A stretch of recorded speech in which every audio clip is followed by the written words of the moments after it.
Hi there, let's crochet Leo. First, grab your set and remove the lid. I'll actually use it to store the items I won't need. Here you've got the care instructions along with the yarn. Set aside the smaller yarn skeins for the moment. You'll need the hook and the yellow yarn. In this little bag, you'll also find the stitch markers. You'll need those too.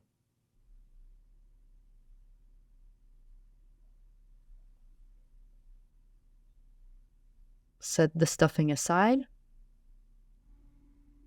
Now take the yarn, remove the label, and locate the yarn tail.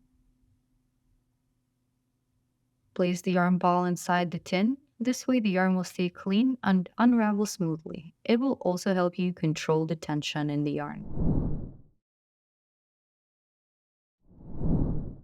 Okay, let's begin with the magic ring. I'll demonstrate a hands-only method, although there are plenty methods using a hook.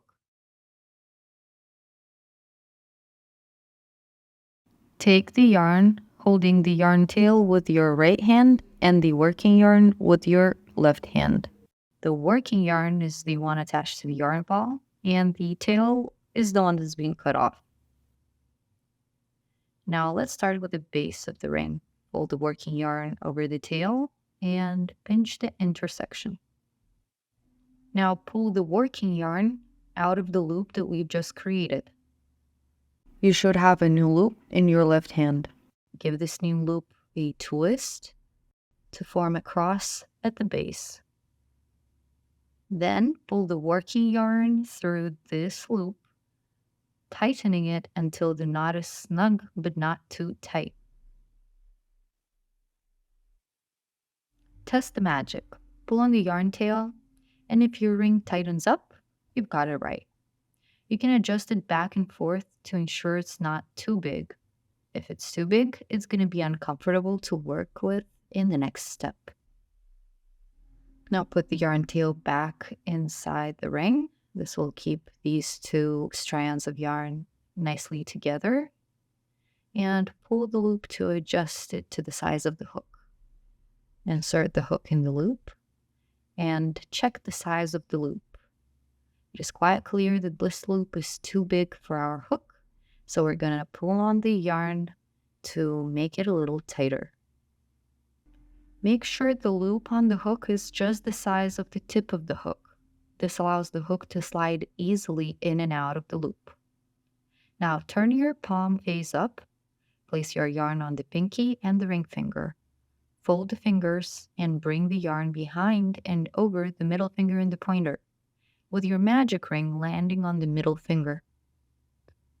Hold the ring with your thumb, but not too close to the knot to allow space for the hook. Make sure you've got the tension in your working yarn and in your ring. This will make it easier for you to crochet. Let's start row 1, 6 single stitches.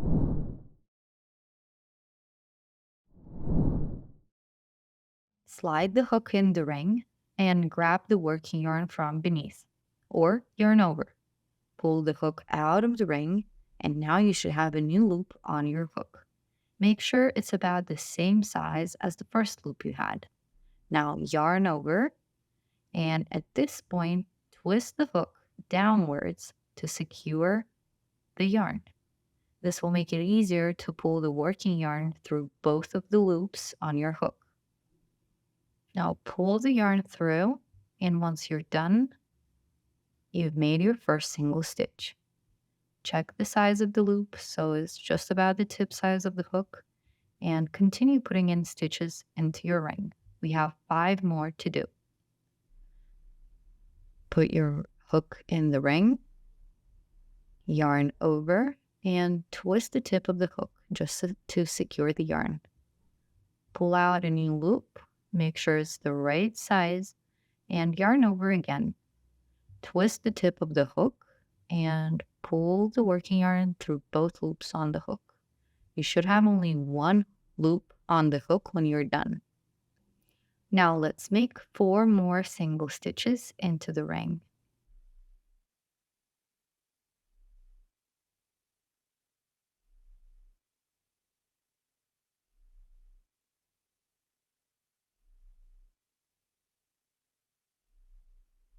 Keep checking the loops that you're making just to make sure that you've got nice and even single stitches.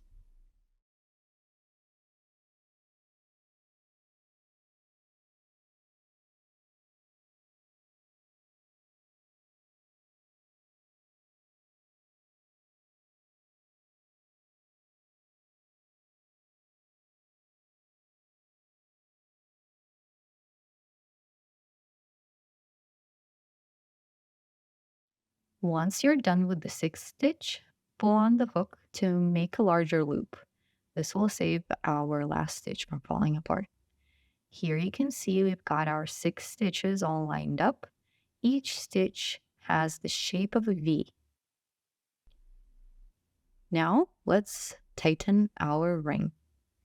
Get the yarn tail out and pinch the last stitch in the ring and pull on the yarn tail so that the ring tightens but not all the way.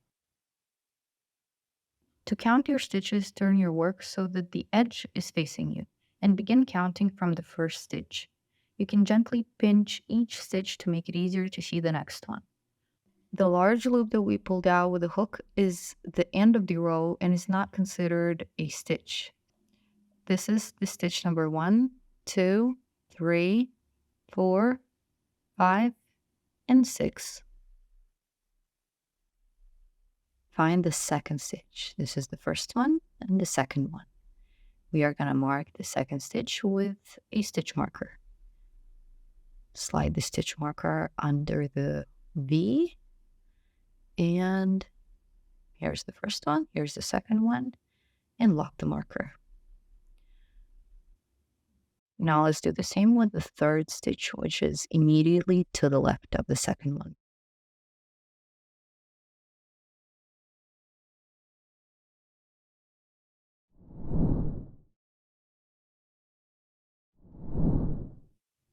Here is our row 1 with 6 single stitches. In round 2, we're going to have to make 6 increases. An increase is typically 2 single stitches made in the same stitch of the previous round. Increases are used to shape our project, and in our case, we need to start widening our circle to shape Leo's head. Let's take a closer look at the rows formulas. In crochet, a C means single crochet stitch. In row 1, you make 6 single stitches. In row 2, INC means increase. You make 6 increases, and each increase is 2 stitches. So 6 times 2 equals 12 stitches for row 2. The number in the brackets tells you how many stitches you'll have by the end of the row. The formulas in row 1 and row 2 are relatively simple. However, more complex formulas exist. For example, let's examine row 3. The formula for row 3 reveals numbers within square brackets multiplied by another number, and the final number in brackets indicates the stitches you should have at the end of the row. What's inside the brackets represents a sequence, which in this case is a single stitch followed by an increase. This sequence is then multiplied by 6, meaning you repeat it 6 times to complete the row. And as a result, you will get 18 stitches in that row.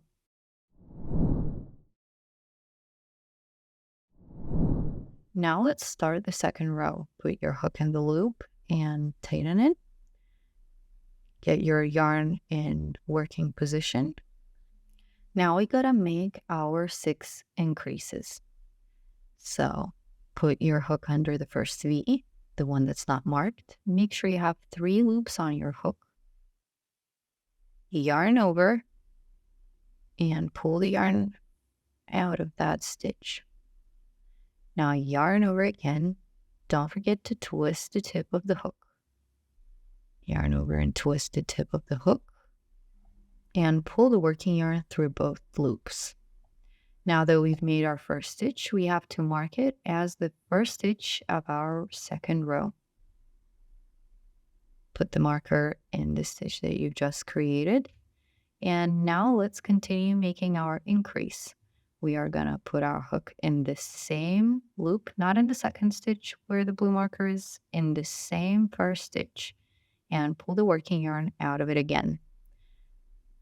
Yarn over and pull the working yarn through both loops on the hook. This is our second stitch. Now our first increase is complete. So now we are going to work our second increase into the second stitch of the row. Remove the blue marker. That's where our second stitch is. And work an increase into that stitch.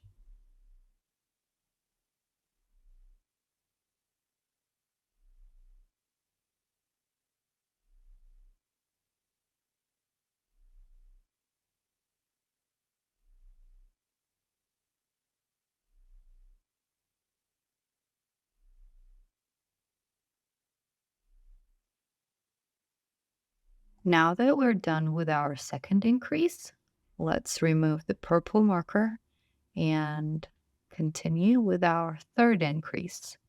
So we're going to put 2 more single stitches into the third stitch of the previous round.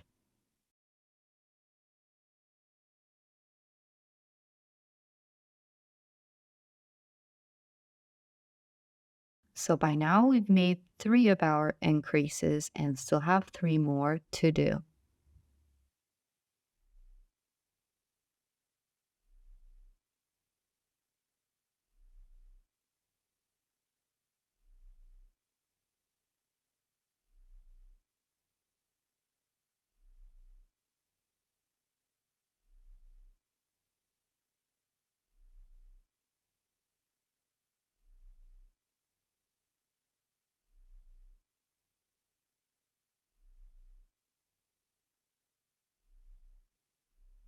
Now that we're done with row 2, let's pull out the hook, and now we're going to tighten up the center of the ring.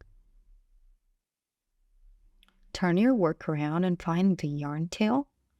Pinch your project with your thumb and pointer. Pull on the yarn tail to make sure the ring is nice and tight. You can also pull some more if you find it necessary. So once you're done, you're ready to start row 3. In row 3, we are going to follow a simple pattern where one single stitch is followed by an increase. So first, I will remove the marker that we marked the beginning of the row with, and in that stitch where the marker was, I am going to make a single stitch.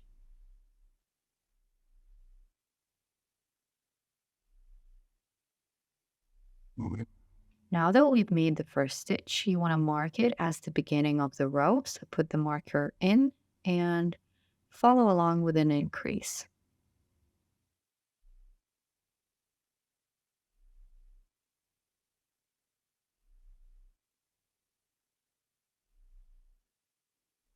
Now we're going to repeat the pattern. Make a single stitch and then an increase.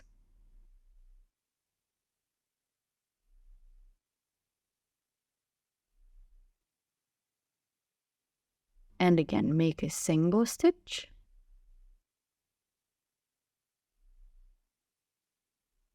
and an increase.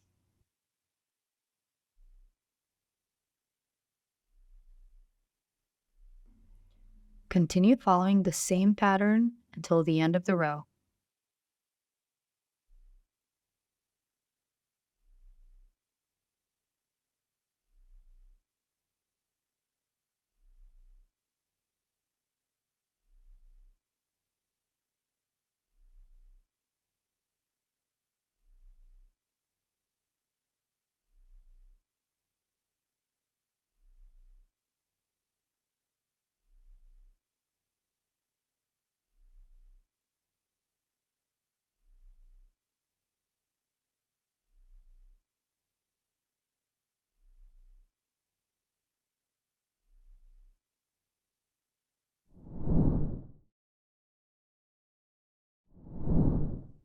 Now let's learn how the right side looks vs the wrong side.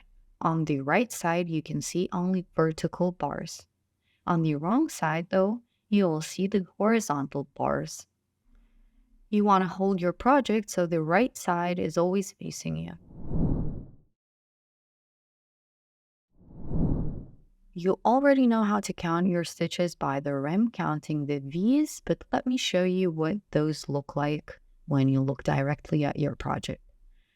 Here is the center of our work. This is the 6 single stitches that we've put in the ring. This bump here is where our second row has started. So let's look closer at what we see here. We can see the posts of the stitches that trace back into this hole. This hole is just the same as, for example, this one under this stitch. So this was the first stitch of round 1, which we have put an increase into. If I open it up a little bit for you to clearly see, you can see 4 strands that are tracing back into this hole, 2 for each of the stitches of the increase. Now you can go sideways and identify every single increase. This brings us over to the beginning of the round. Now let's count how many stitches we made in this round looking from the side. So the first stitch, we can see a single post out of 2 strands tracing back into this hole. This is the first single stitch that we made. And here we've got 2 posts tracing back into the next hole. This is the increase that we've made in our second stitch. Now again, this is gonna repeat. So here you should have 1 post and 2 posts. And again, 1 post and 2 posts. As we were following the pattern where a single stitch and an increase were alternating throughout the round. This method of counting your stitches can be very helpful in some situations. In row 4, the pattern is 2 single stitches and an increase, and repeat 6 times. Remove the marker and put your first single stitch in the first stitch of the previous row.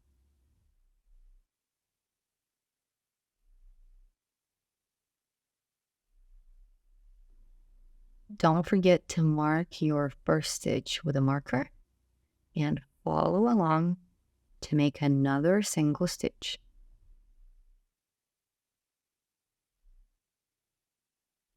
Now make an increase.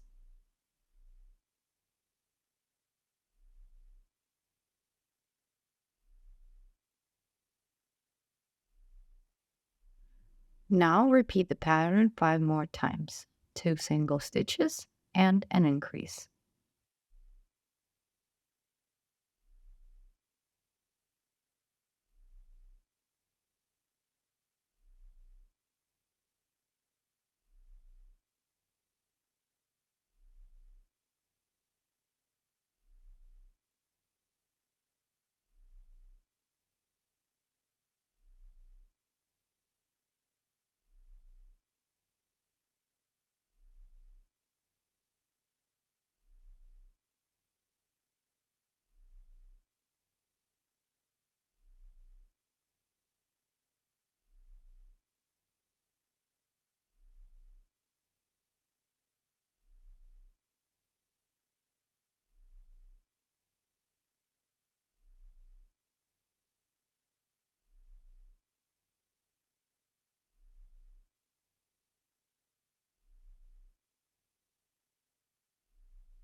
When you're done with row 4, you should have 24 single stitches. Don't forget to remove your hook and count starting with a marker.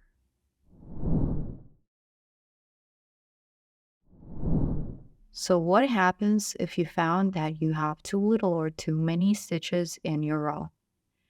It's hard to identify the mistakes by counting the V's, so I suggest you to use the method where you count by the posts and find where you made your mistake.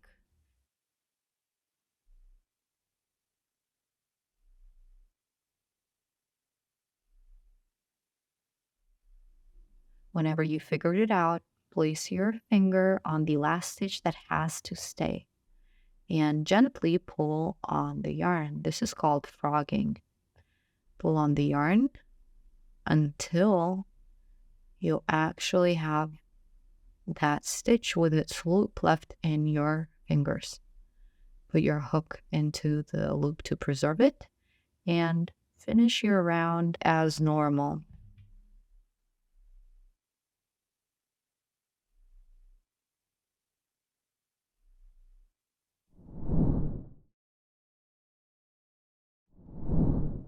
In row 5, the pattern we're going to follow is 3 single stitches and an increase.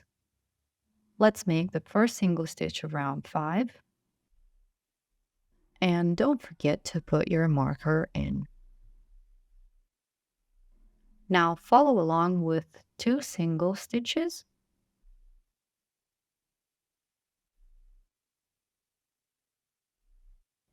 and an increase. Repeat 5 more times.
Always check how many stitches you got in the previous round. In round 5, you should have had 30 stitches.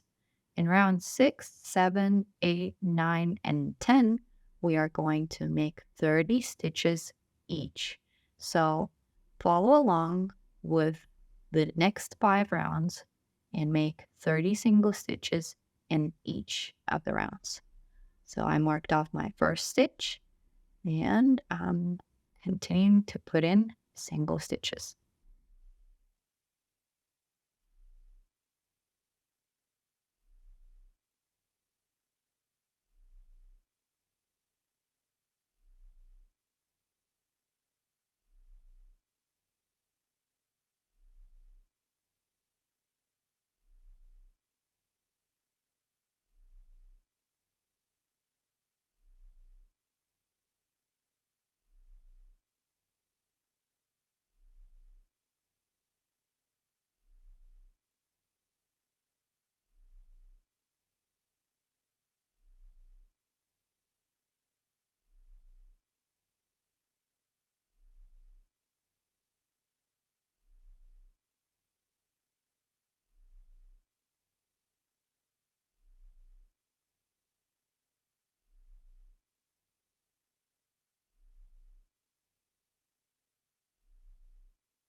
There will be times when you need to count the number of rows that you made.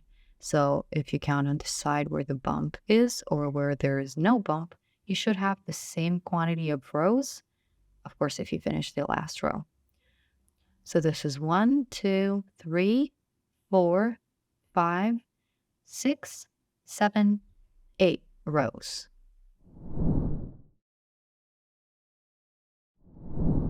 Now let's finish row 9 and 10.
Make sure to count the number of rows just to double check that you've got everything right. And if you've got 10 rows like I do, follow along to row number 11.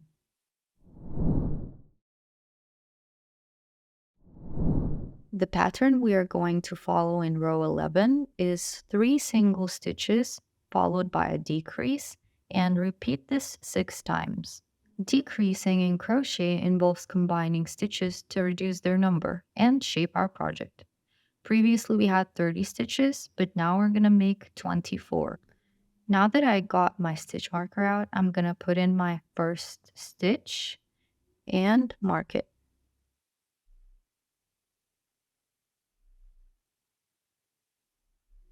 Now I'm going to make 2 more single stitches.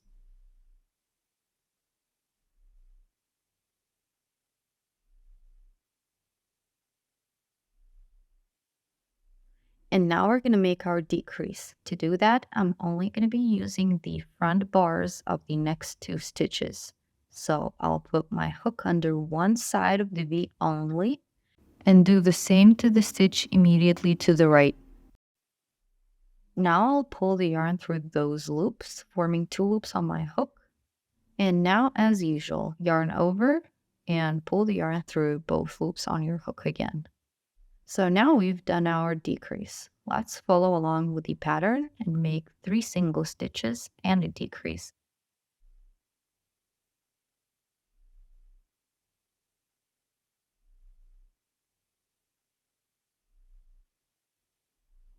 So now we will make our second decrease. Remember to only use the front bars of the V's and pull the working yarn through the bars, yarn over, and pull through the 2 loops on your hook.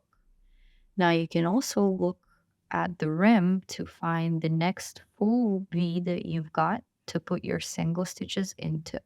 Repeat the pattern of 3 single stitches followed by a decrease a total of 4 more times.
Once you're done with your last decrease, pull the hook out and count your stitches.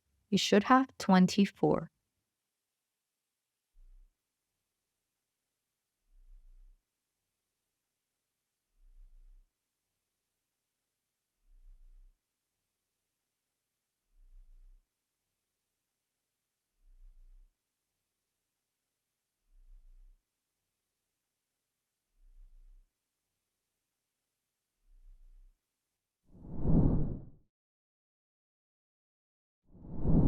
In row 12, we're going to work a pattern of 2 single stitches followed by a decrease, and we'll repeat it 6 times. We should end up with 18 stitches in row 12. Here's my first single stitch, and I'm going to put the marker in it. Now I'm going to continue making 1 single stitch and a decrease.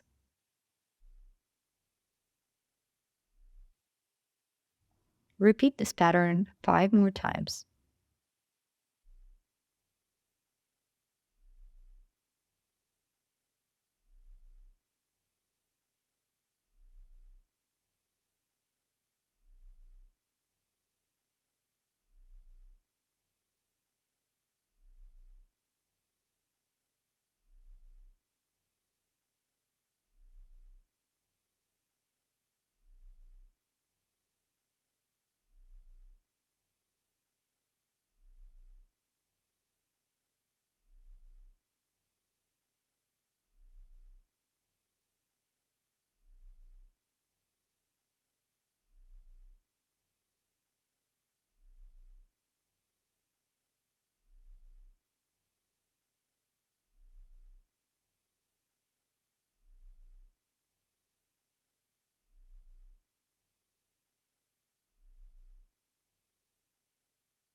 Once you're done, count your stitches and make sure you've got 18.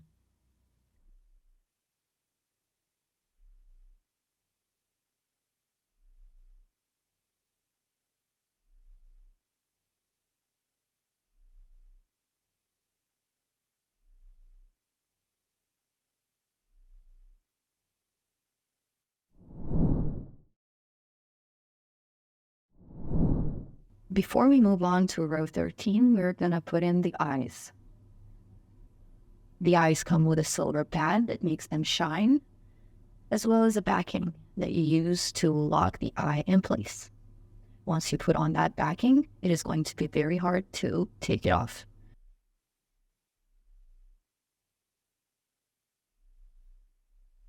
Before we put the eyes in, we need to figure out where we are going to put them. Make sure that the bump of the second row is turned to the right and the beginning of the second row is facing you. The eyes are supposed to go between the 6th and the 7th row. 1, 2, 3, 4, 5, 6, and 7. Select a hole to the right between the 6th and the 7th row. Put a stitch marker into this hole. This is where we're going to put one of the eyes. You might want to double check that this hole is between the 6th and the 7th rows.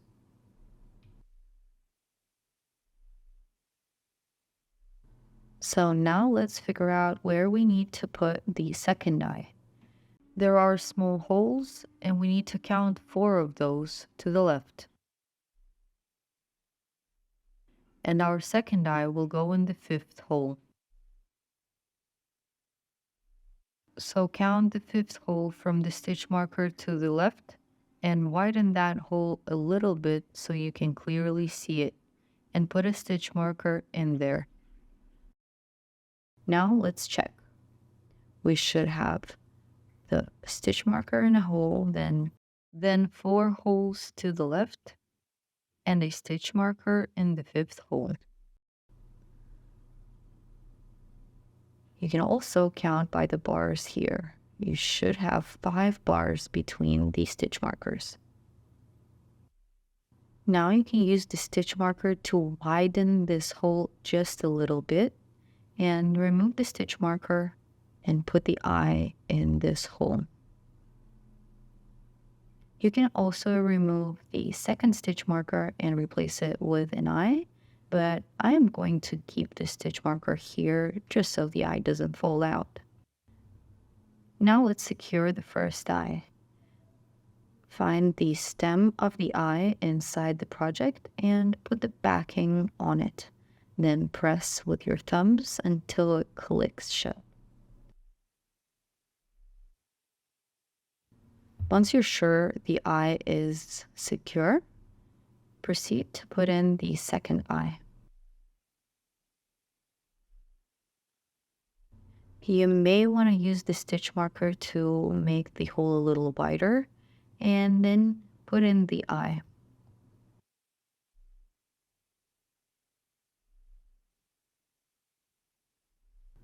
Once it's looking okay, put on the backing and secure the second eye.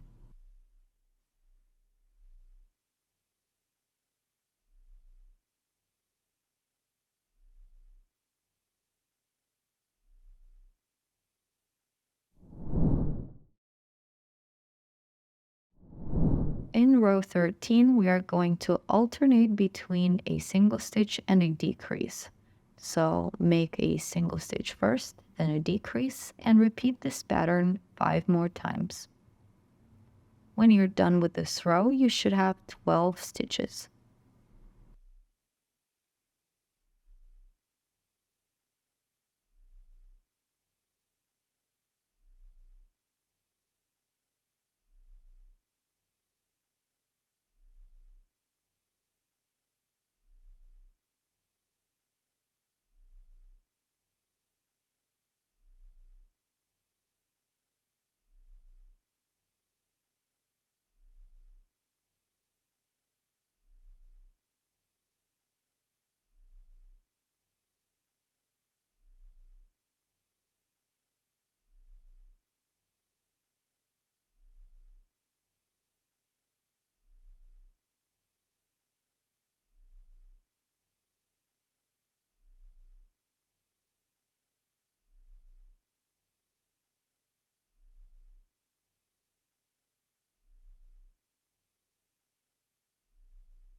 When you're done with the last increase, pull the hook out and count the stitches to make sure you have 12.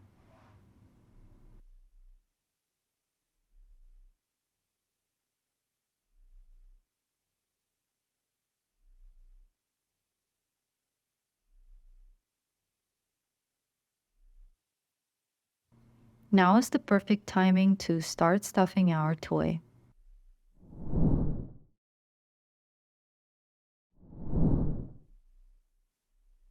Get some of the stuffing and make sure it's nice and even. Spread it with your fingers where necessary.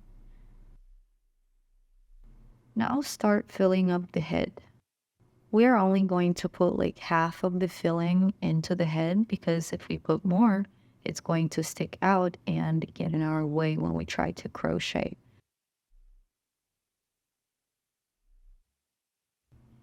Make sure you put all that stuffing in nice and neatly and then check.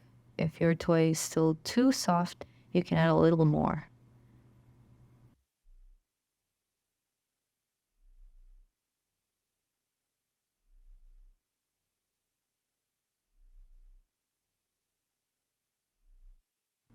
Okay, now make sure that the stuffing doesn't stick out of the neck and that your toy is still squishable. If you're happy what you've gotten at this point, let's move on to row 14.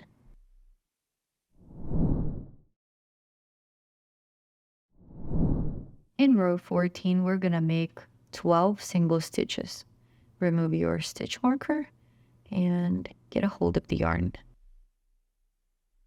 Now you might want to use your middle finger as a divider between the stuffing and your crochet piece.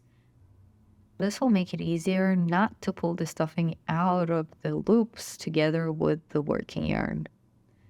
Now that I made my first single stitch, I'm going to put in the stitch marker and follow along with 11 more single stitches.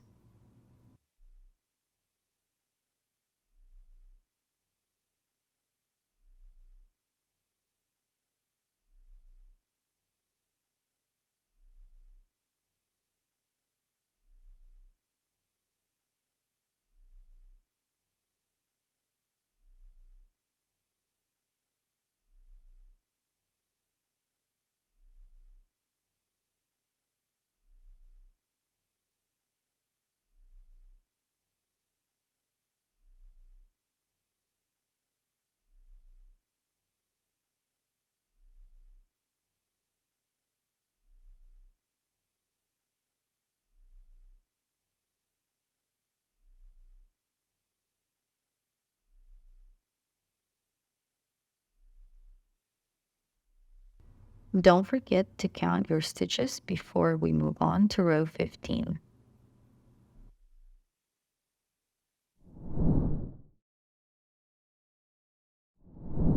In row 15, we're going to follow a pattern of a single stitch followed by an increase and repeat that pattern 6 times. Now that I've put my first single stitch in, I will put in the marker and follow along with the increase. At the end of row 15, we should have 18 stitches.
As always, don't forget to count your stitches. In row 15, you should have ended up with 18 stitches.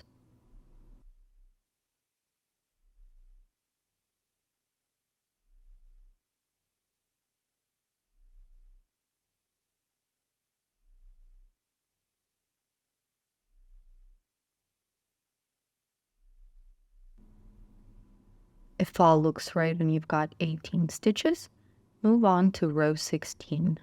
In row 16, you need to make 18 single stitches.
In row 17, we're going to repeat the pattern of 2 single stitches followed by an increase, a total of 6 times. That's going to bring us to 24 stitches in this row. Once you made your first single stitch, put a marker in it and continue by making another single stitch and the increase.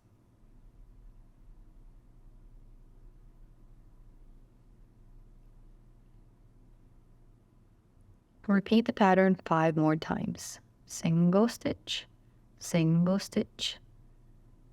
and an increase.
Before moving on to row 18, count the stitches starting with the stitch marker.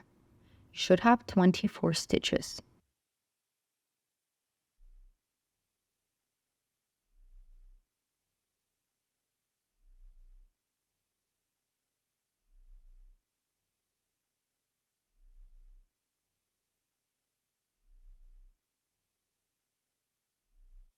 In row 18, we're going to make 24 single stitches.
Now let's continue with row 19. And in this row, we are going to follow a pattern of 6 single stitches followed by a decrease, and we will repeat it 3 times.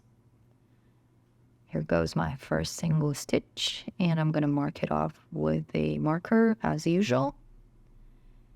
Now I'm going to make 5 more single stitches.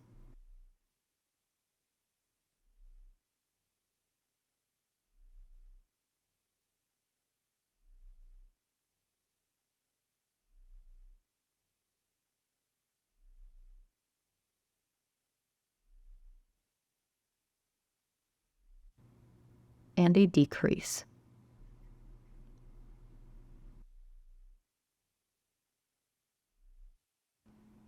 Now repeat this pattern 2 more times. At the end of the row, you should have 21 stitches.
As always, count the number of stitches you got in row 19, and then we will move on to row 20. In row 20, we gotta make 5 single stitches followed by a decrease, and repeat this pattern 3 times. At the end of the row, we should have 18 stitches.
Once you're done making your last decrease in row 20, make sure to count your stitches, and we're gonna fill up our toy. Grab your stuffing and start putting it into the toy in small pieces. Make sure to spread the stuffing with your fingers if you feel any dense parts. We're gonna first fill up the head, and only then we are gonna move on to fill up the rest of the body. Continue stuffing the head until it reaches the desired density. You don't want to overfill your toy, because what's that going to do is just distort the stitches, make the toy less squishy, and it's possibly going to make it harder to sew in the ears, arms, legs, and the tail.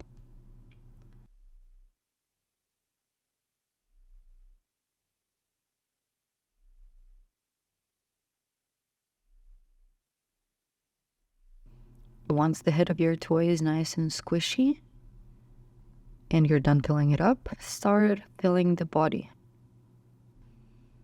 To make sure that the neck is going to stay thin, make sure not to put any stuffing exactly where the neck is. You're going to have two separate stuffings inside the toy, a ball in the head and a smaller ball in the body.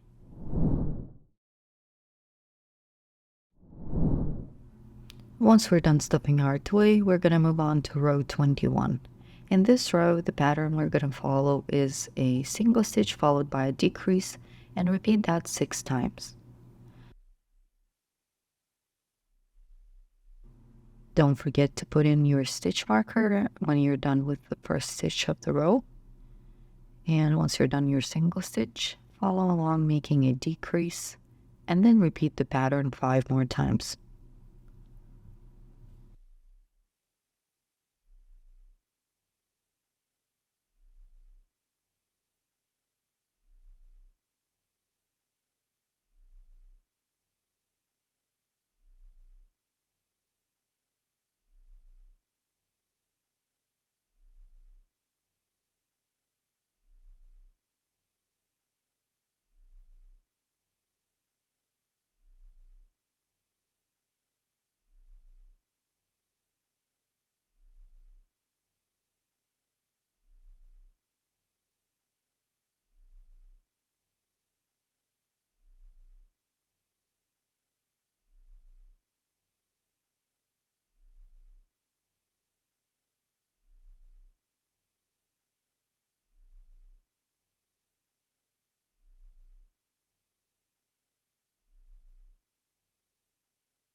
Now you want to make sure that you fill up the toy completely, because in round 22 we are going to close it off.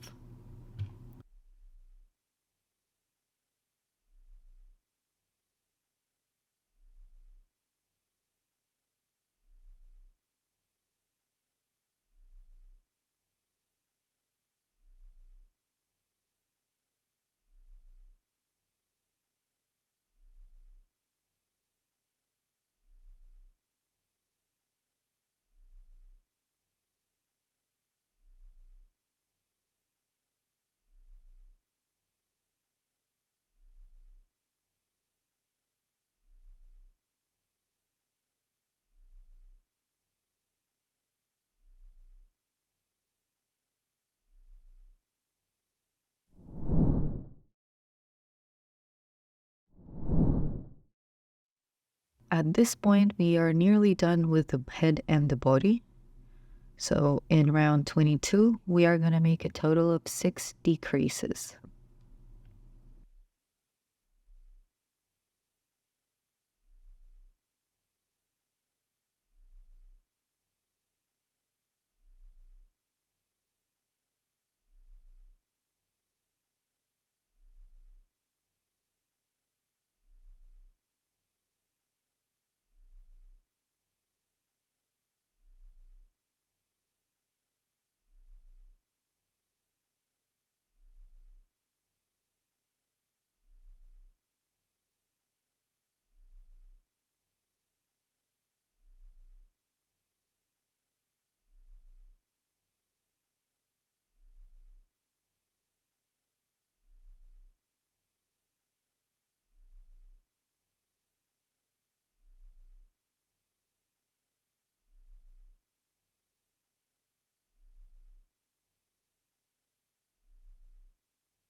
We are going to make our last decrease a little differently. So we are again going to pick up the front bars of the stitches, pull the working yarn through those front bars, and now pull the loop that's just formed through the loop you had on your hook.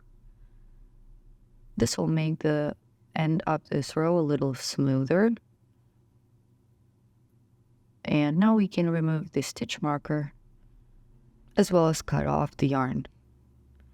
We will need a 3 to 4 inch tail to fasten off the body. Pull the yarn tail out of the last stitch and just double check that everything is okay. To fasten off your toy, you will need the tapestry needle that came in your set. Feed the yarn through the needle and proceed to fasten off the opening that we have at the bottom of our body. To do that, we're going to use the top bar of every second stitch, guiding the needle from the center of the opening to the outside. So insert your needle and pull the yarn tail through, tighten, and move on to the stitch after the next one. So miss this stitch and put your needle under the next one. Pull the yarn through and tighten again. Now you're going to ignore the next stitch and use the one immediately to the left to finish off the fastening process. Pull on the yarn tail to make sure everything is nice and tight. And now we're going to hide the yarn tail. To do that, put your needle into the stitch immediately to the left of the yarn tail and pull it out on the other side. Now we want to secure our yarn tail. To do that, we're going to have to select the stitch where we are going to put our needle next. It can't be a stitch in the same row because you will form a horizontal bar and you want to imitate the post, so choose a stitch in the row above. It can be the one to the left or to the right, but immediately next to the yarn tail. Guide your needle through the body and take it out anywhere you like. This should be enough, but you can also make another stitch and make sure to choose a stitch in the row below or above. And once you've chosen your stitch, pull your needle out on the other side of the body. You also want to make sure that you do not pull too tight on that yarn because it will form a dent in the body. To fix such an issue, you will actually just need to stick your needle in the next stitch to the stitch that's being tightened and just push it up with your needle. If you have some filling sticking out, you can actually poke it back in with the needle or insert your needle and move it up and down under the stitch where the stuffing is showing. Now you've finished the head and body of our plushie. We are going to leave the yarn tail here and move on to the next steps.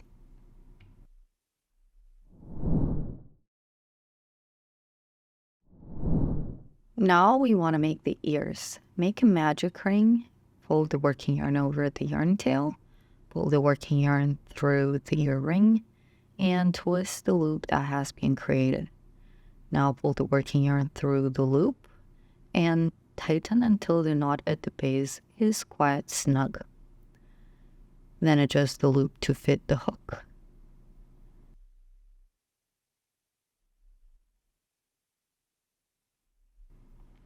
Now put the hook through the loop and tighten it to fit the size of the hook. Now we're going to make 6 single stitches into the ring.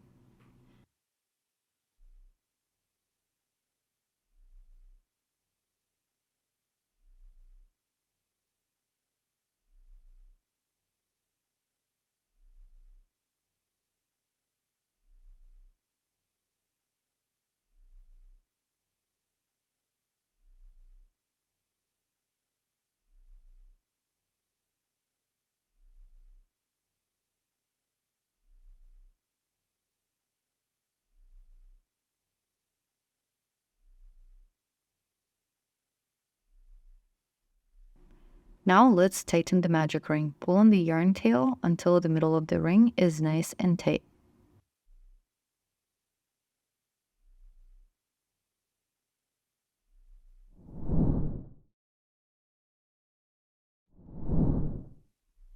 For our ears, we are not going to start our second row in the first stitch of row 1. We are actually going to turn our work. But before we do that, we need to make a single chain stitch.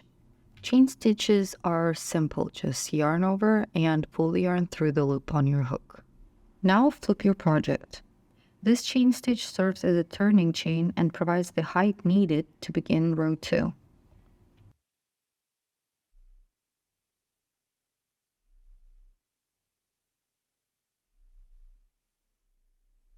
So this chain stitch should be completely ignored. Now this stitch is the one we're going to put our hook under, yarn over, and make a single stitch as usual. Now we're going to follow the pattern of a single stitch followed by an increase. So I'm going to make an increase in this second stitch. And we're also not going to mark off the start of the row because it's quite obvious where it is. So what we're going to do is just repeat the pattern of a single stitch followed by an increase until we reach the end of the row.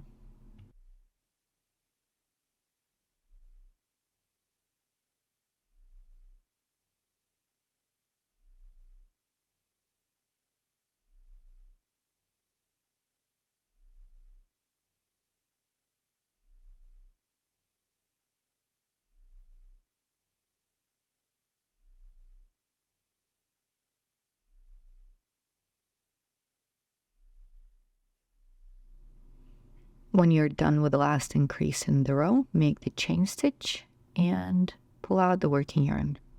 Remove your hook and fold the ear. You should have the right side at the back, and you can also pull on the yarn tail to tighten the ear a little more. Now we will cut off the working yarn, leaving a 3 to 4 inch tail. Now pull the yarn tail through the loop to make sure it's nice and secure, and the ear is ready. Once again, make sure that the right side is at the back of the ear and that the wrong side is hidden inside the ear. Feel free to rewind this video to make the second ear, and once you've got both ears ready, we're going to set them aside and move on to the legs.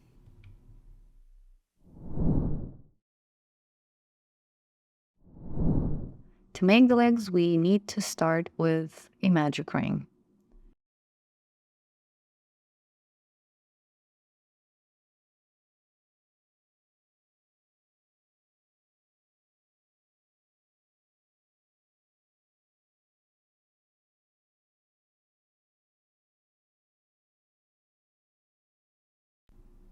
In row 1, we need to put 6 single stitches into the ring.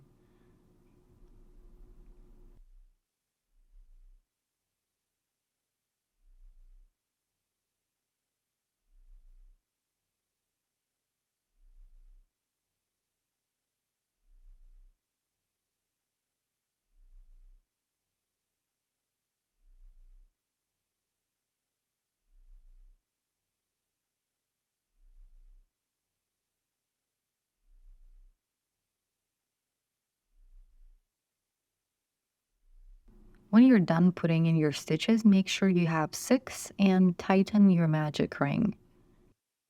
This time I won't be using any stitch markers in the stitches, but you can certainly go ahead and mark off the second stitch or maybe even the third, just to make it easier for you to follow along with row 2.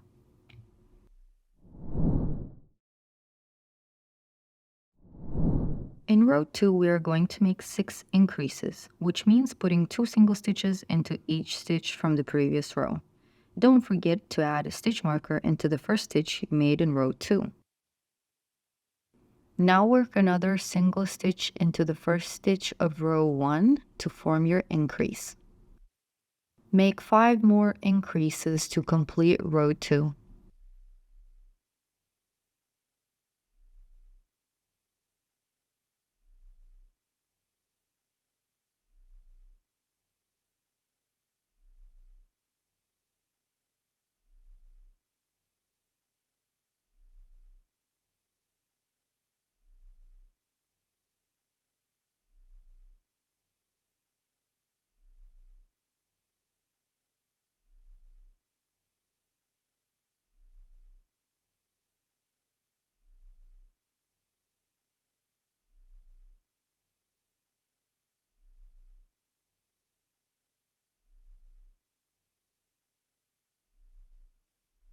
Once you're done, count the stitches to make sure you've got 12.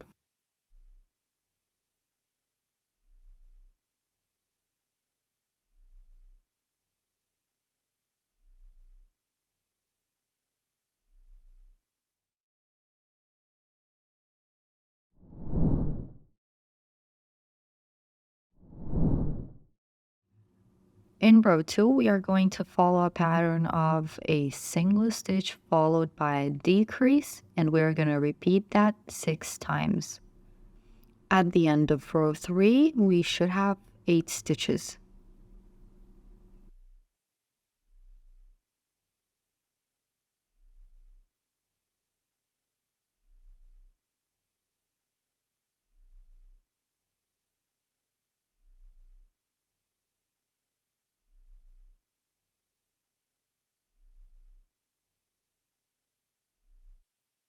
At this point, the leg is going to start curving, so you might want to put your middle finger into the leg.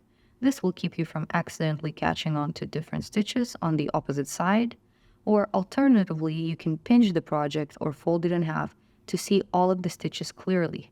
Be precise with where you put your hook and make sure you're using the exact stitch you should be.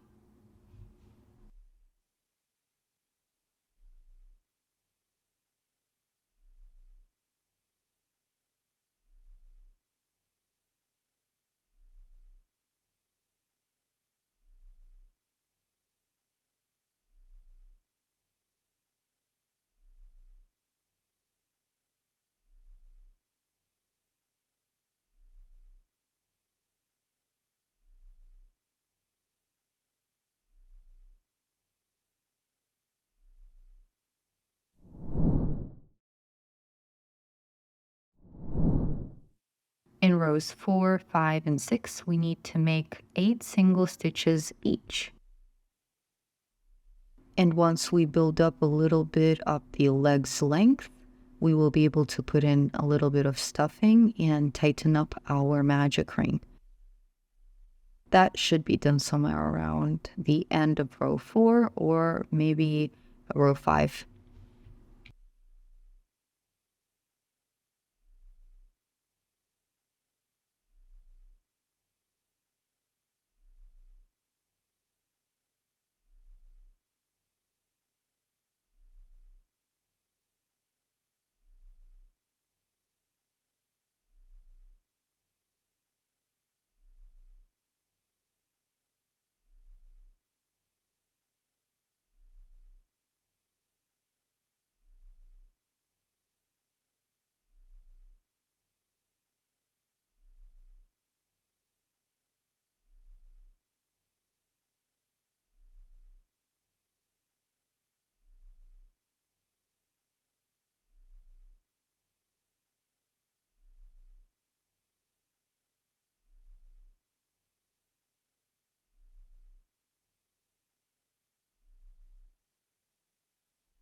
Now let's make sure we tighten up that magic ring and get rid of that hole. So pull on the yarn tail until the hole disappears.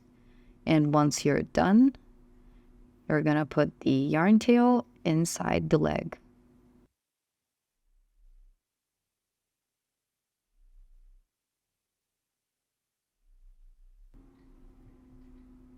We are also going to add in some stuffing, just a teeny tiny bit, maybe a little bit more, just to keep our leg nice and squishy too.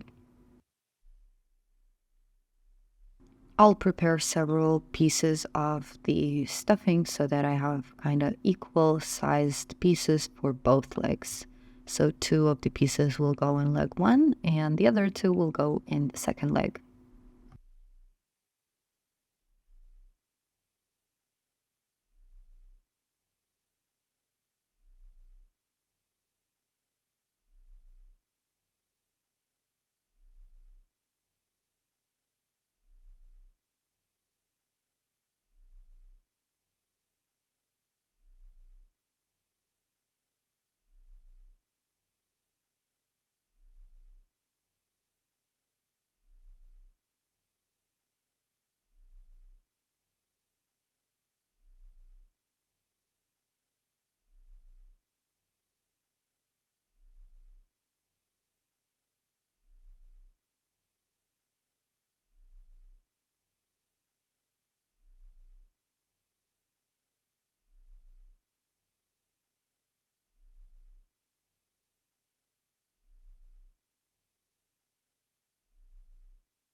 Now we're going to single stitch 2 sides together to close off the leg. To do that, fold your work in half and line up the stitches so that you have at least 3 pairs of stitches. Let me remove the hook to show you closer. So I'm folding my work together, and here's the first pair, the second pair, and the third pair.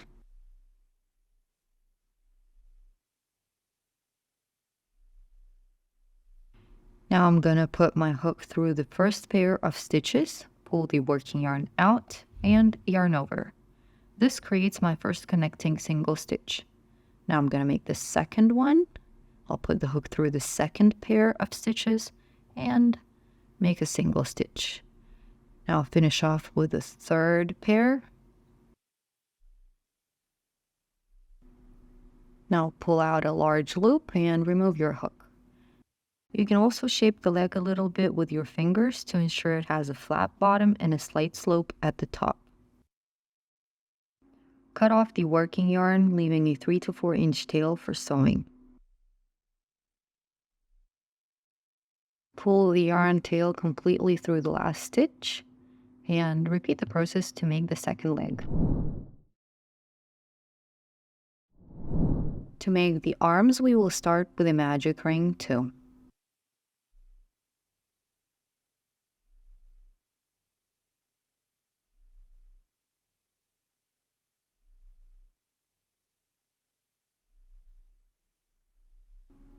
In row 1, we're going to put 6 single stitches into our magic ring.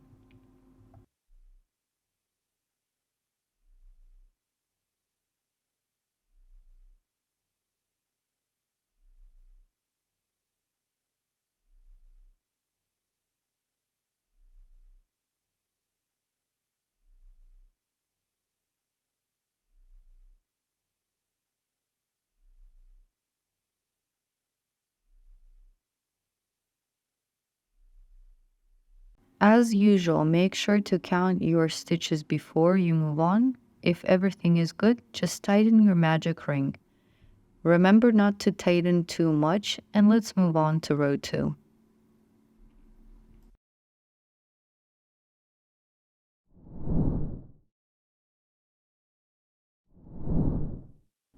In row 2, we're going to follow a simple pattern of a single stitch followed by an increase, and repeat that 3 times.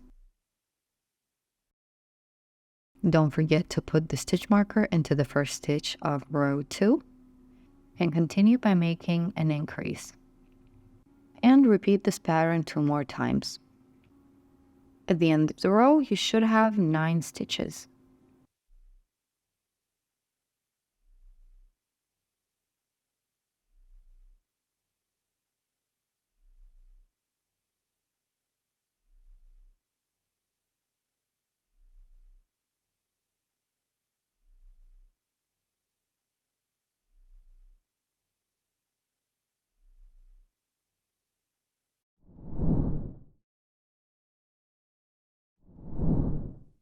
Now we're going to move on to row 3, so remove your marker, and in row 3, you are going to make 9 single stitches.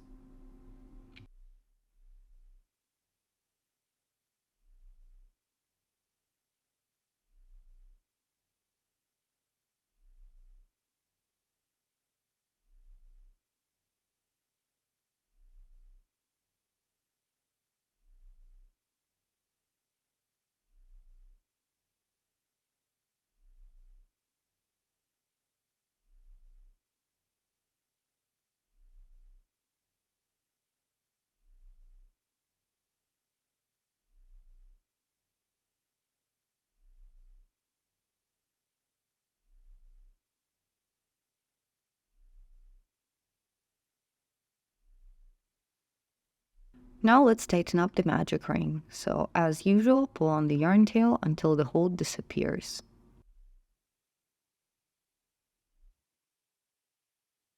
Remove your stitch marker and hide the tail in the arm.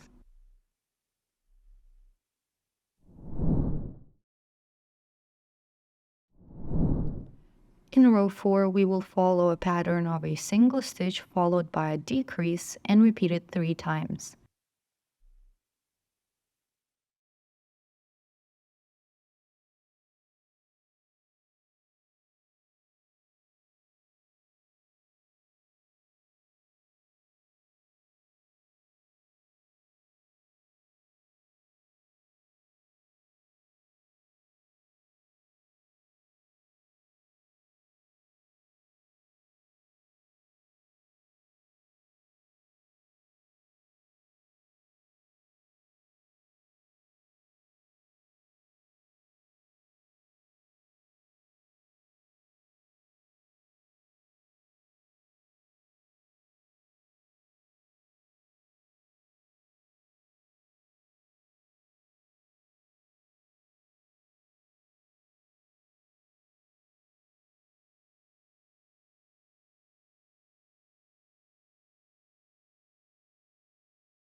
In row 5, we will make 6 single stitches.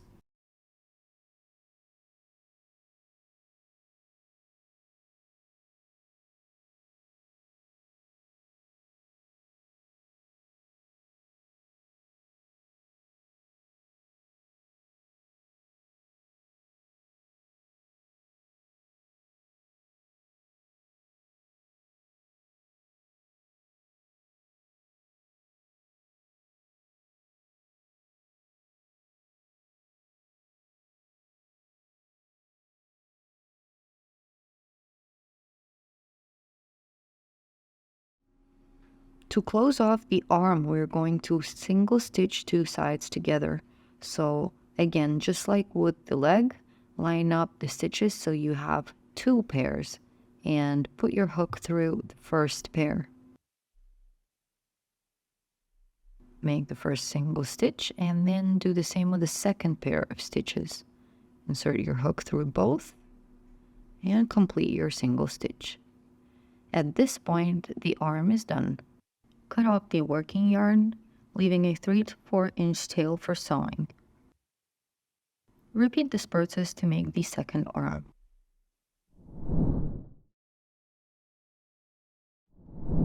Begin the tail by creating a magic ring.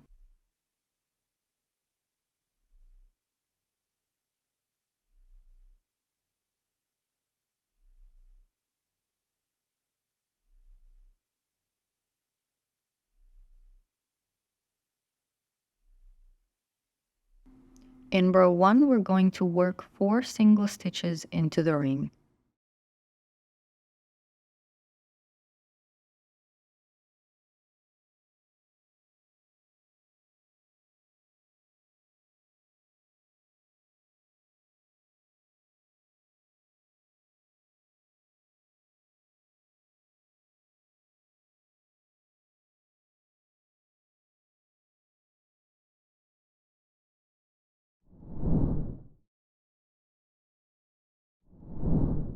For row 2 of our tail, we need to repeat a sequence of a single stitch and an increase 2 times. I'm not using any stitch markers for the tail because it's too thin. If you wish, you can try to use a stitch marker anyway.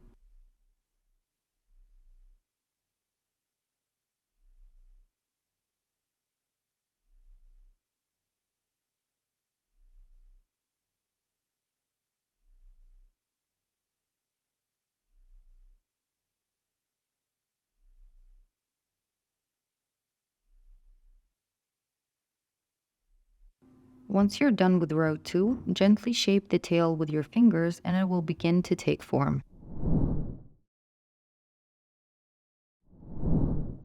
Starting from row 3, work at least 8 rows, each with 6 single stitches. You can add more rows for a longer tail.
After completing the tail, remove your hook, cut the working yarn, leaving a 3 to 4 inch tail.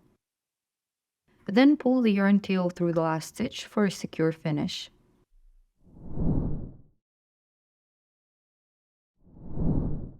To make the 2 white rounds for the muzzle, begin with a magic ring and make 6 single stitches.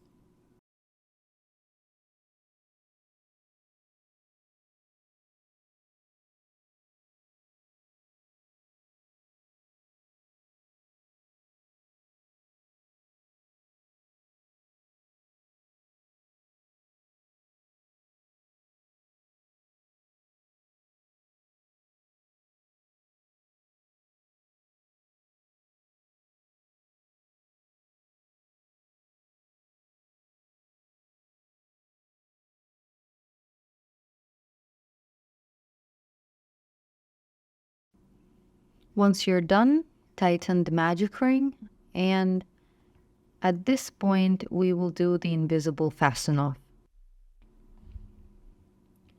Cut the working yarn, leaving a 3 to 4 inch tail. Pull the yarn tail through the stitch.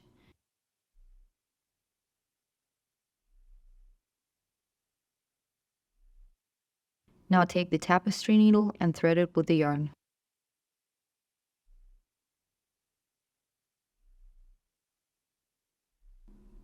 Now hold the ring so that you can clearly see the rim of the round and the stitches. Take your needle and go underneath the first stitch of the row, moving from left to right.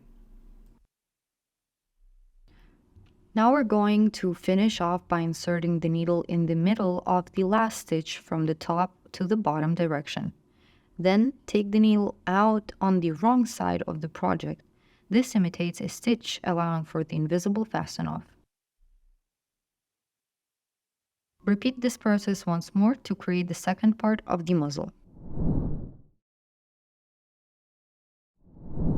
Now we are starting to sew in the legs. All you need are the legs and the tapestry needle. First, position the first leg by aligning it with the center of the body. You can also match it up with the very middle of the fastened off ring. Turn your toy to face you and make sure you're happy with the position of the leg. To secure it, use a stitch marker.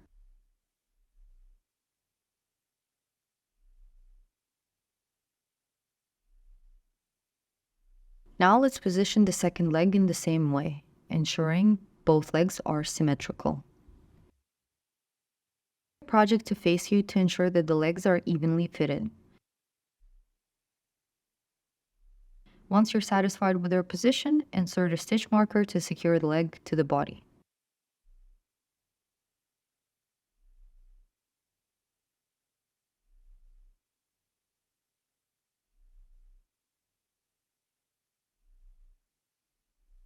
To start sewing in the first leg, grab the tapestry needle and thread it with the yarn tail of the first leg.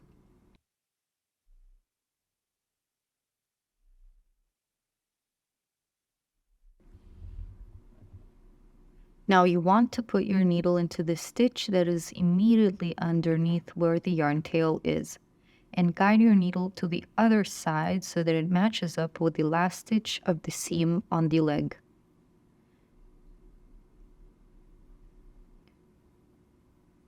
Take your needle out of the body first, so not going through the leg yet, and then grab the last stitch of the seam with the needle from underneath and guide the needle to the top. Now you can remove the stitch marker so it's not getting in the way. Check that your leg is still positioned how you liked it, and then insert your needle back into the same stitch that it came out of. Guide the needle through the body and take it out of the stitch that it feels most comfortable to put the needle through. Now that we have secured the leg to the body, let's leave it as it is so that we can change its position easily if necessary. And let's move on to securing the second leg. Thread the needle with the yarn tail of the second leg. Because this time our yarn tail is on the side rather than in the middle, we are going to start sewing from the side towards the center of the toy.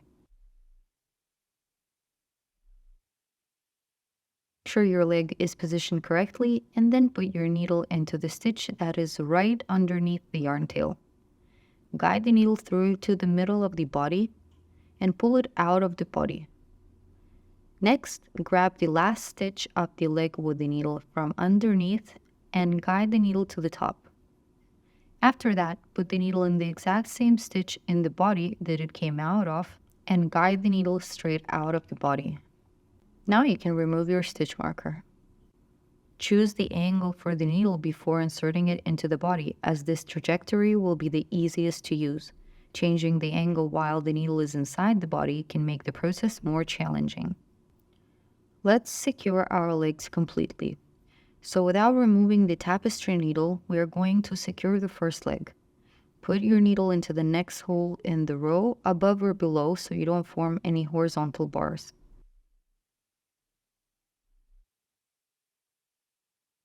Take the needle out of the middle stitch of the first leg.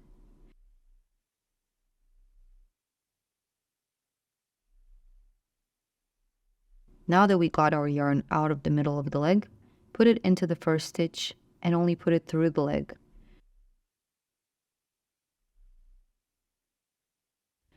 We're going to make it adhere to the body, so put your needle into the body parallel to the seam of the leg and grab a couple of stitches, maybe one or two.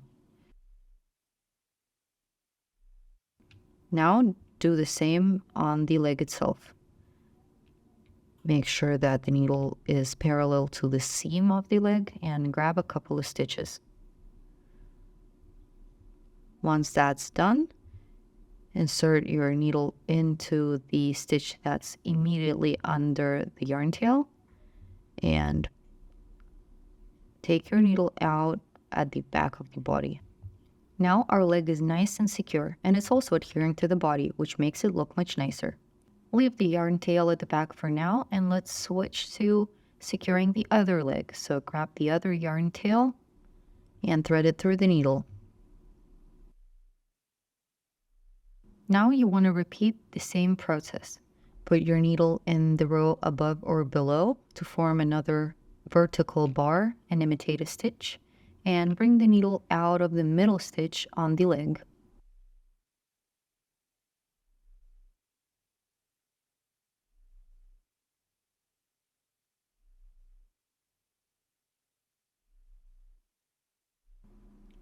Now put it through the stitch of the seam that's closest to the middle of the body and put the needle only through the leg.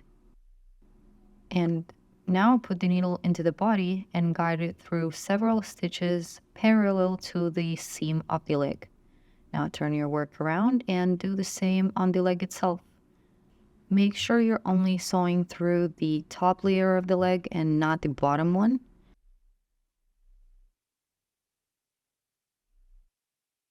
Now you want to put the needle into the body, into the stitch that is directly above or next to the yarn tail, and guide the needle all the way through the body.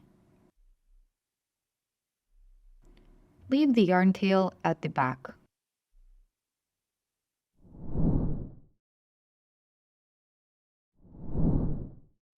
Now let's move on to sewing on the arms. You need the arms and the tapestry needle. First, let's position our arms. Choose the position that you prefer and hold one arm down with one of your hands. Position the other one with the other hand. Once you're happy with the position, remove one arm and start sewing on the other. You can prepare the tapestry needle with the yarn tail in advance, so when you position your arms, you're ready to sew. Insert the needle into the stitch that is directly under the yarn tail and pass it all the way through the body to exit on the other side. Adjust the position of the arm if it twists. Now re-enter the body and guide the needle all the way into the stitch that is directly beneath the middle stitch of the arm seam. Then put the needle through the middle stitch of the arm seam from bottom up. And now we're going to finally secure the arm by putting our needle through a little loop right here on the arm. So put your needle through this loop and guide the needle through the body. This time, I'm using a stitch that's one row lower than the previous ones I made. It works best in that row because it matches the last stitch of the arm when the arm is positioned exactly as I want it to be. Now let's position the second arm. Make sure it's symmetrical to the other arm. And mark off the first stitch which you're going to put your needle through with a stitch marker. The parts of the toy may not always be identical, so they might need to be sewn on slightly differently. The key is to achieve a symmetrical look. When attaching the second arm, match the stitches in the seam to those on the body and use them to sew the arm in place. Once you determine the stitches to be used, put your needle through the first one and guide it out of the second one. This time we're not putting it through the entire body because on the other side we have the other arm that's already sewn in place. Continue to sewing on the arm. Just ensure that when you put your needle through the arm into the body, you follow strictly the top to bottom direction, and when you put your needle out of the body into the arm seam, that you follow the bottom to top direction only.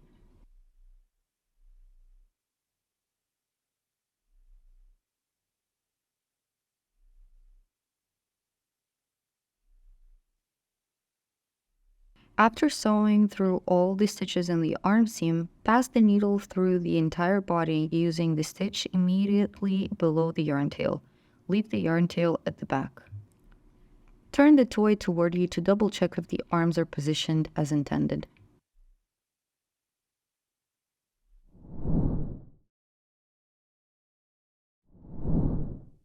Now let's position the ears. Put the first ear where you think it fits best, and then put the other ear symmetrically.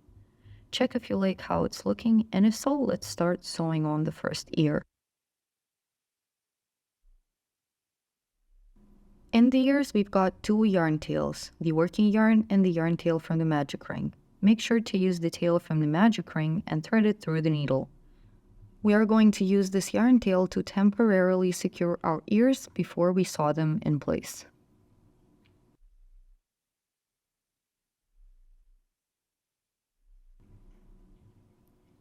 Match the ear to the place where you want to put it.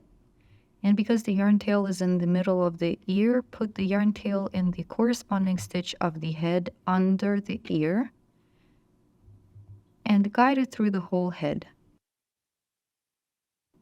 Leave the yarn tail at the back of the head for now and do the same with the second ear.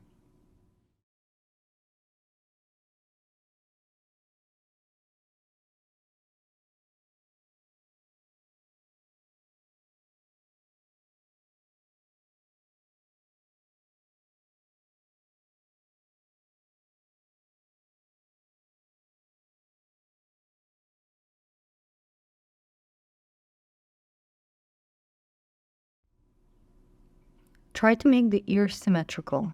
After sewing on the first ear, we will double check and adjust the position of the second one. Let's start sewing on the ears. For the first ear, thread the tapestry needle with the yarn tail from the last stitch on the ear.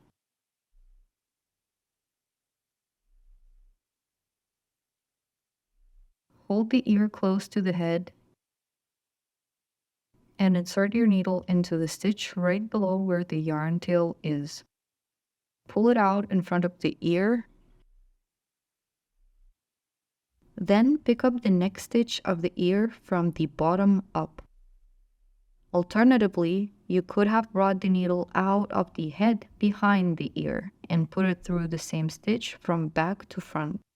Next, insert your needle into the stitch in the head that is immediately under the yarn tail, and bring the needle out of the stitch that's directly under the last stitch on the bottom rim of the ear. Now guide your needle through this last stitch from back to front. Make sure to put your needle under both of the bars of the stitch and put it right back into the stitch where it came out of. Direct the needle out of the head at the back And your first ear is done.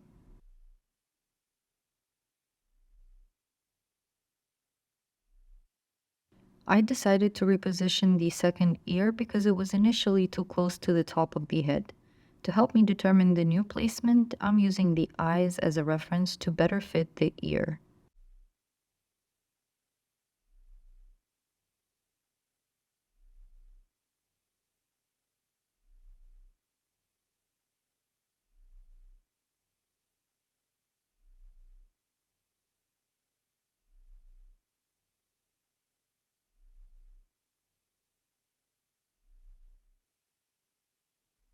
Now that I've found the new position for the ear, I'll put my needle, even though it's not threaded yet, through the first stitch that's directly under the yarn tail, and I'll let the needle show at the stitch right behind it.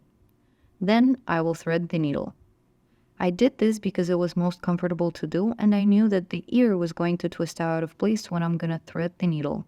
And now it will return to its place immediately after you tighten up that first stitch. Bring the needle from back to front through the second stitch on the rim of the ear. Now insert the needle into the stitch on the head that is directly below the yarn tail.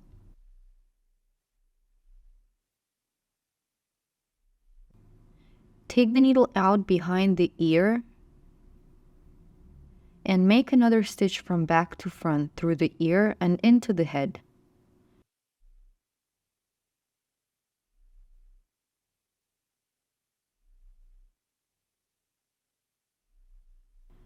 Bring the needle out on the side of the ear, where the end of the ear's rim meets the head.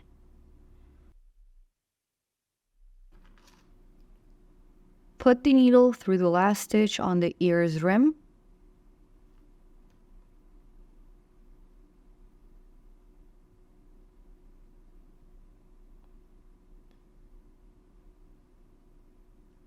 Finally, put the needle into the stitch that's directly under the yarn tail and guide it all the way through the head, leaving the tail at the back.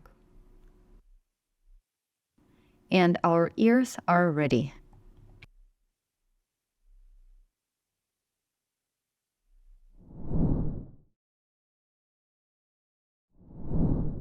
Now let's work on the muzzle. First, locate the yarn tail of the magic ring in the middle of the piece and thread it through the needle.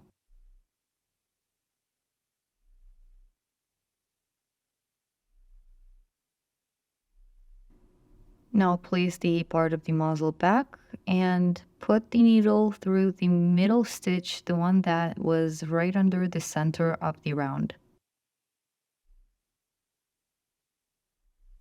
Leave this tail at the back for now, and we're going to use the other tail for sewing, the one that's left at the front. Now let's position the second piece.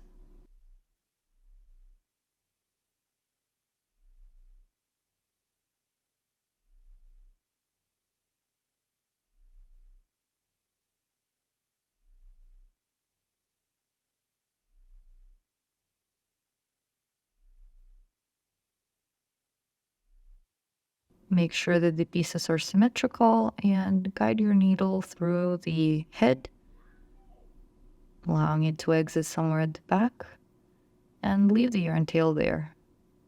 Rotate both pieces to make sure that the invisible fastened off stitches are in the very middle of the face where the two parts meet. This will make it easier for us to hide these stitches better.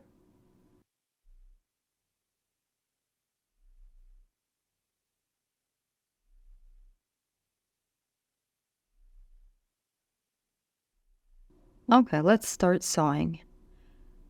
Get the yarn tail of the first part of the muzzle and thread it through the yarn needle. Now we are going to follow the direction in which the yarn tail lays, so we will be stitching on our piece clockwise. And now we are going to put our needle into the stitch that's directly under the yarn tail and guide it through the next stitch along the rim of the round piece. Now put your needle back through the same stitch on the round piece and insert it from top to bottom into the following stitch. Then insert the needle into the face and guide it through the next stitch along the rim of the round piece. Afterward, insert it back up through the last stitch that you guided down through.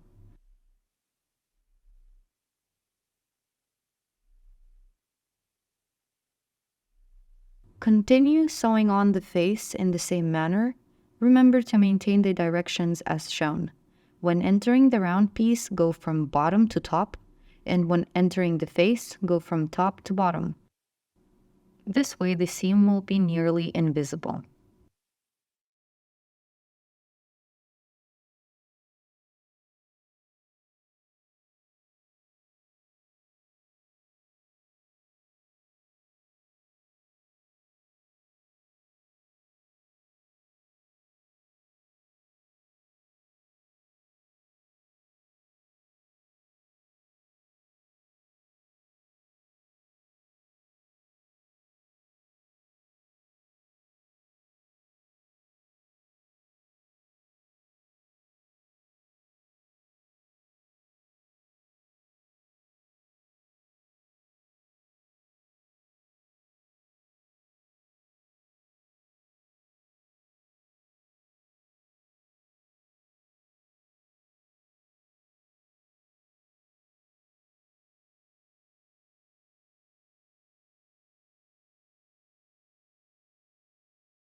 And now let's repeat all of these steps with the second part of the muzzle.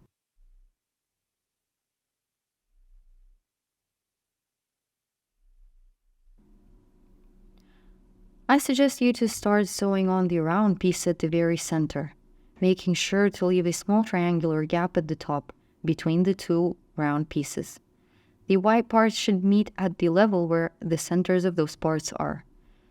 So put your needle through the same stitch that you put it through for the previous part and guide it through the stitch in the row above and a little to the left.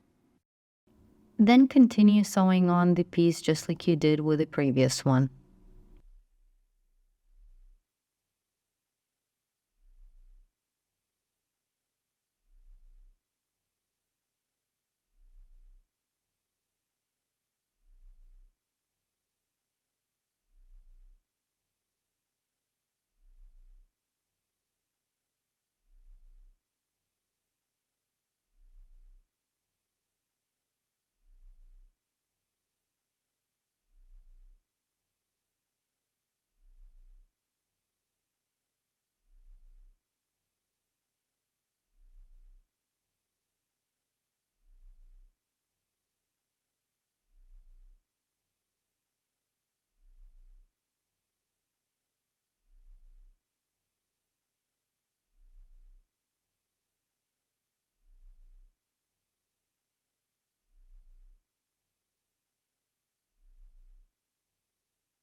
And the muzzle is ready.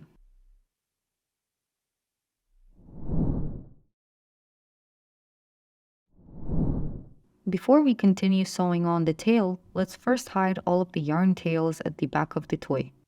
To do this, we need to ensure that pairs of yarn tails come out of the same stitch.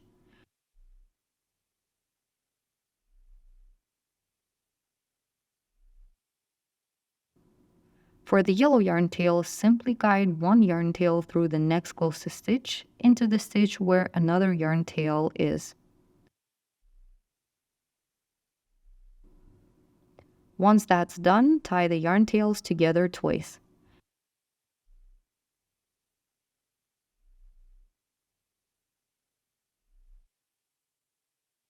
Cut off the excess yarn tails above the knot.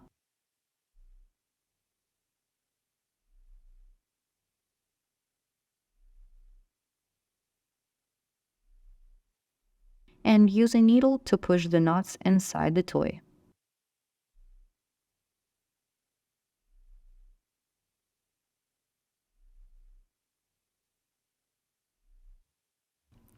To match up pairs of white yarn tails, insert the needle into the stitch where one white yarn tail is and guide it out of the stitch where another one is. Then thread the needle and reposition this yarn tail from one stitch to the other. This way we avoid creating any white bars over the toy. Tie the ends and cut off the excess yarn.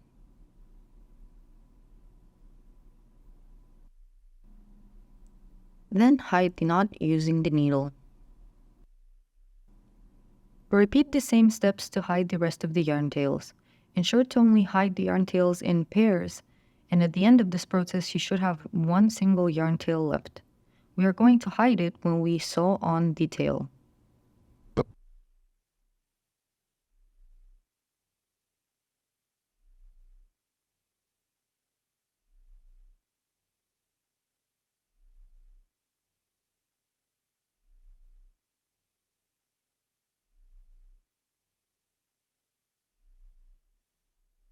Let's start sewing on the tail. First, we'll do the invisible fasten off on the tail. Put your needle under the next stitch in the round and then insert it in the middle of the previous stitch from top down.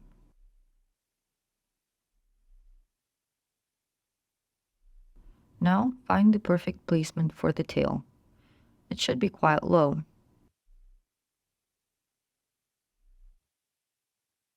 Once you've chosen the position, put your toy down and hold the tail to the body. Check where the yarn tail lands on the body and insert your needle into the stitch that is directly under the yarn tail. Guide the needle out through the nearest stitch. To sew on the tail, creating an invisible seam, insert the needle through the first stitch on the tail from inside out.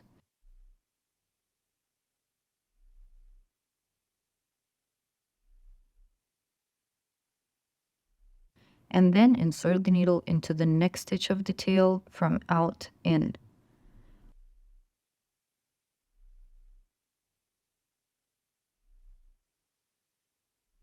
Only then put the needle through the body, using the stitch that is directly under the tail.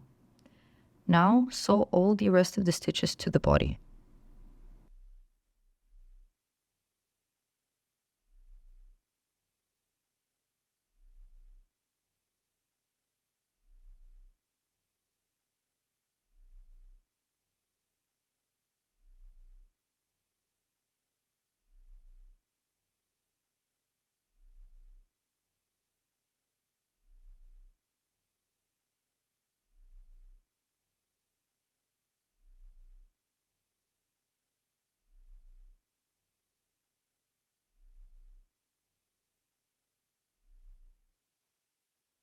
When you're done, secure the yarn tail and match it up with the yarn tail you had left.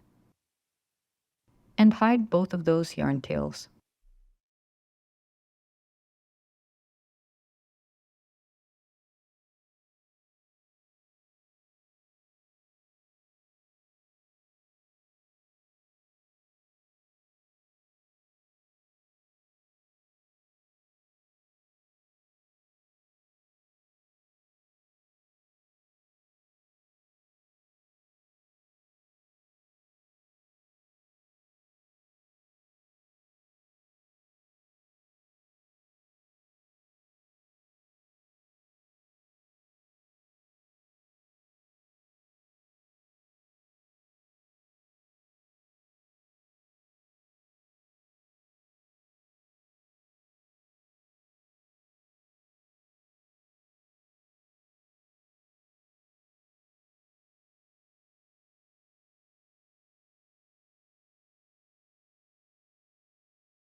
We are finally ready to decorate our toy, and after this step, it will be complete. Grab the brown yarn and cut a longer piece, around 20 to 25 inches long. Then thread the yarn through the needle, and let's start creating the nose.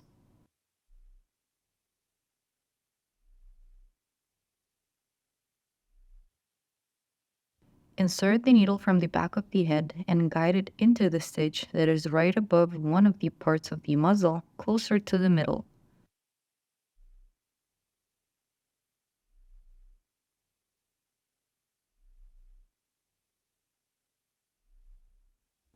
Leave the yarn tail at the back of the head and insert the needle into the stitch that is directly between the two parts of the muzzle in the very center, and bring it out of the stitch that is opposite and symmetrical to the first stitch that we put our needle through.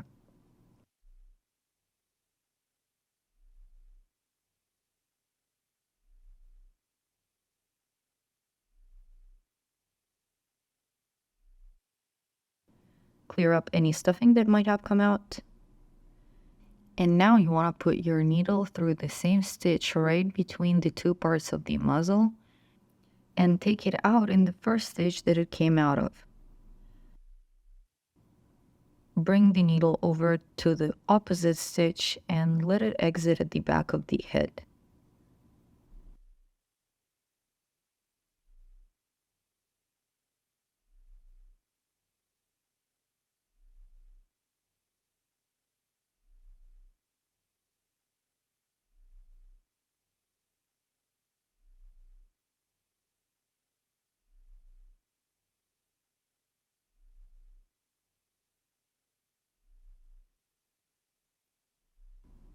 Remove any stuffing that might have come out.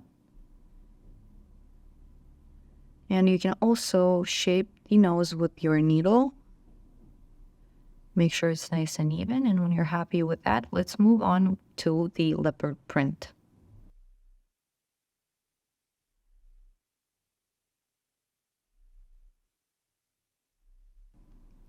The goal here is to put a bunch of horizontal bars on our toy. You can do that by putting your needle into the stitch immediately beside the stitch that the needle came out of. Take the needle out of any stitch where you want your next leopard spot to be. Repeat this process to create as many leopard spots as you desire.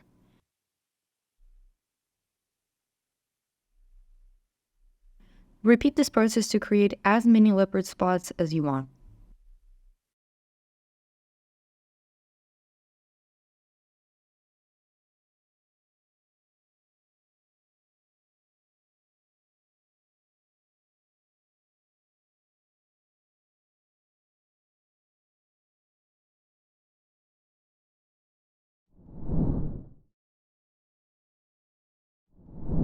Finish off by cleaning up the stuffing that might have come out.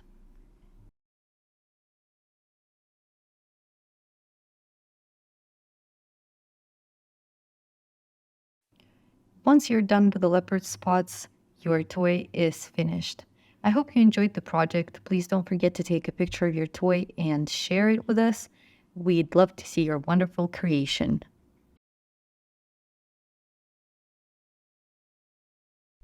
Thank you, and bye for now.